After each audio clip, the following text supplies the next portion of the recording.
ভারতের উত্তরাখণ্ডের সপ্তম শ্রেণীর এক স্কুল ছাত্রীকে ভিন্ন সম্প্রদায়ের এক বয়স্ক ব্যক্তির যৌন নির্যাতনের অভিযোগ ওঠার পর শহর জুড়ে শুরু হয় তীব্র সাম্প্রদায়িক উত্তেজনা। এমন খবর ছড়িয়ে পড়তেই কট্টরপন্থী হিন্দু দখলবাজরা অভিযুক্তের কর্মস্থল সংলগ্ন বাজারে জামায়াত হয় এবং সংখ্যালঘু মুসলিম সম্প্রদায়ের দোকানপাট ও রাস্তায় থাকা গাড়িতে ভাঙচুর চালায়। এমনকি এসব দোকানের কর্মচারীদের মারধর করা হয়েছে এবং সংখ্যালঘু মুসলিম সম্প্রদায়ের ধর্মীয় প্রতিষ্ঠান ভাঙচুর করা হয়েছে। ঘটনা প্রসঙ্গে পুলিশ জানিয়েছে, ঘটনাটি ঘটেছে গত মাসের 12 এপ্রিল।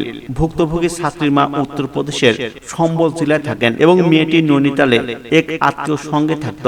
এপ্রিলের শেষের দিকে মায়ের সঙ্গে দেখা হলে সে ঘটনাটি জানায়।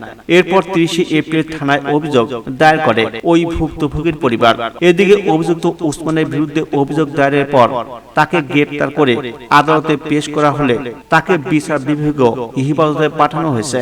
এদিকে এমন ঘটনার প্রতিবাদ জানিয়ে সামাজিক প্ল্যাটফর্মে এক্সে ভাইরাল হয়েছে এক মুসলিম নারীর ভিডিও। ওই ভিডিও তাকে বলতে শোনা যায়, কেন নিরাপদ মুসলিম দোকানদারদের কেন মারা হলো। এ সময় তিনি আরো বলেছেন, যখন একটি গরুকে ধর্ষণ করা হয়েছিল তখন সবাই কোথায় ছিল?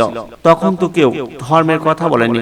এখন কেন হিন্দু মুসলিম ধর্মীয় বিভাজন তৈরি করা হচ্ছে?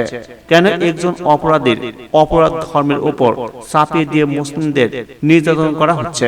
তার এমন প্রতিবাদে ওই স্থান ত্যাগে বাধ্য হয় হিন্দুত্ববাদী ওই মত। অপরদিকে উত্তেজনার মধ্যেই ক্ষেপণাস্ত্র পরীক্ষা চালালো পাকিস্তান। ভারতের সঙ্গে চলমান উত্তেজনার মধ্যেই পাকিস্তান সফলভাবে 450 কিলোমিটার পাল্লার একটি ব্লাস্টিক ক্ষেপণাস্ত্র পরীক্ষা চালিয়েছে বলে দাবি করেছে দেশটির। আব্বালি নামক এই ক্ষেপণাস্ত্র সিন্ধু মহড়া এর অংশ হিসেবে উৎক্ষেপণ করা হয়েছে বলে জানিয়েছেন ইসলামাবাদ। কাশ্মীরে পহেলগাঁও সন্ত্রাসী হামলার পর ভারত পাকিস্তান সম্পর্কের উত্তেজনা তীব্র হয়ে উঠেছে।